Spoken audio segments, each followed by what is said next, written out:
করবেন যাইটা চাইছেন সেটা হয়ে গেছেন কেন? কারণ রাতে থ্যালাসে একটা অ্যাপ্রোপ্রিয়েট প্রিপোজিশন বলছিলাম অ্যাট, এতে কোন ওয়েভ, পিতে কোন ওয়েভ।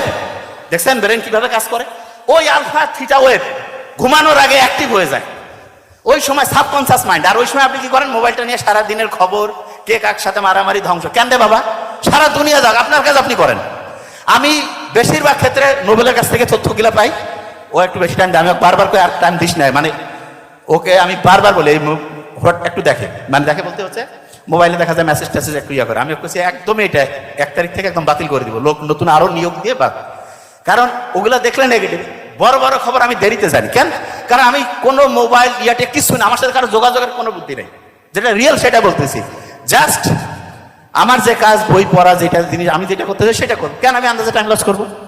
তাইলে আলফা এবং থিটা ঘুমানোর আগে নেগেটিভ সব বাদ। এবং ইসলামে কত সুন্দর না, বিভিন্ন সূরা পড়তে বলছে, নফল নামাজ পড়তে বলছে, কোরআন তেলাওয়াত করতে বলছে। ওই সময় যে ঘুমাইতে যায় কি অসাধারণ ঘুম হবে, ব্রেনটা পরিষ্কার করে ফেললাম। তারপরে একটা ব্রেন হচ্ছে রিচার্জ হইলো, তারপরে সকালে ঘুম থেকে উঠে ওই সময় আবার আলফা থিটা ওয়েভ। এবং ওই সময় যদি একটু পড়ি, ওই সময় একটু যদি রিভিশন দেয়, ব্রেনটা চাঙ্গা হয়ে কাজ করবে।